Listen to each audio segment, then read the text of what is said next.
Hi peeps, so yeah, sizama ukuphakama. I hope everybody's good. So yeah, today I'm posting this as one of my vlogs. So as I was reading, I'll just continue. It's I'm terrible with directions. I'm not a morning person.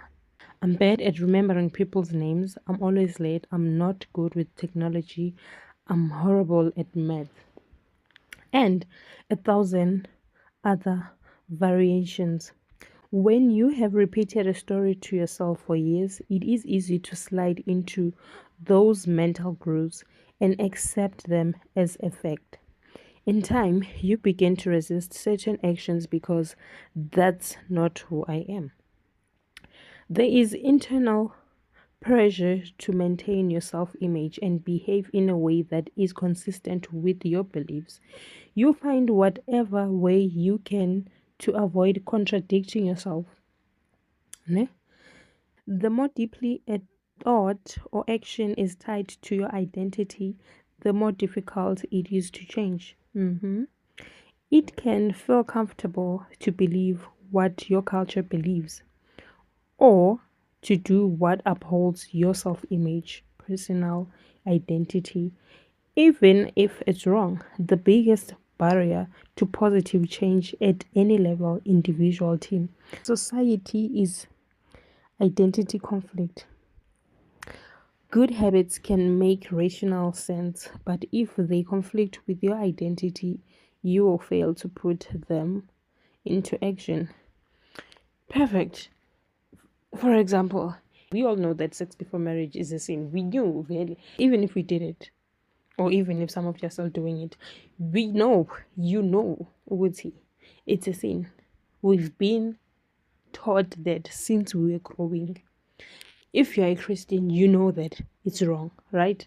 But you just don't want to accept it. Like uyala, you don't want it to be your identity. But the fact is that you know. So therefore, if you don't really want to believe that it is true, then it's gonna be hard for you to actually do the right thing because you first of all don't believe what it is the right thing, even though it is. So how do you expect yourself to change your mental capability of saying I want to try this, but back of your mind you still have that thing where it says, I mean, I don't believe this. So obviously it's gonna be impossible. I mean, that's what they're saying. On any given day, you may struggle with your habits because you are not too busy or too tired or too overwhelmed or hundreds of other reasons.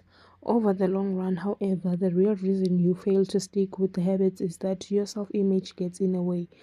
This is why you can't get too attached to one version of your identity. Progress requires unlearning.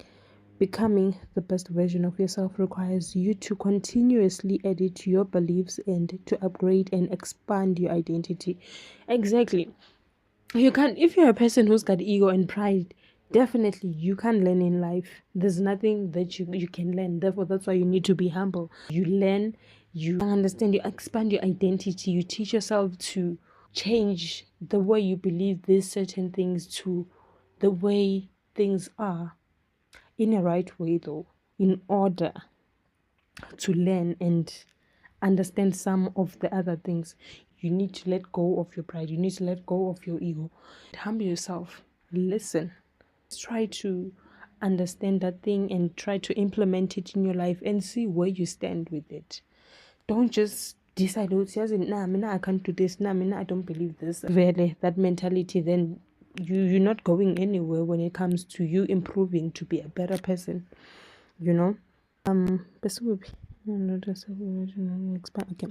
This brings us to an important question. If your beliefs and you play such an important role in your behavior, where do they come from in the first place?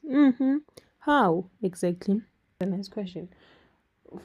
For you to be in that state at this point that you believe this, you didn't wake up in the morning and just start to believe routine. This is happening. You practice that, and that obviously makes you to have that habit of busy saying it is the right thing. Why do you know good it's not the right thing? We all know whatever bad habit that you have. The 2-step process to change your this is amazing, Sham, I don't wanna lie. But I have to cut the video. Ciao. I'll keep reading. I'll try to at least each and every week I can just have at least one video of me reading this with you.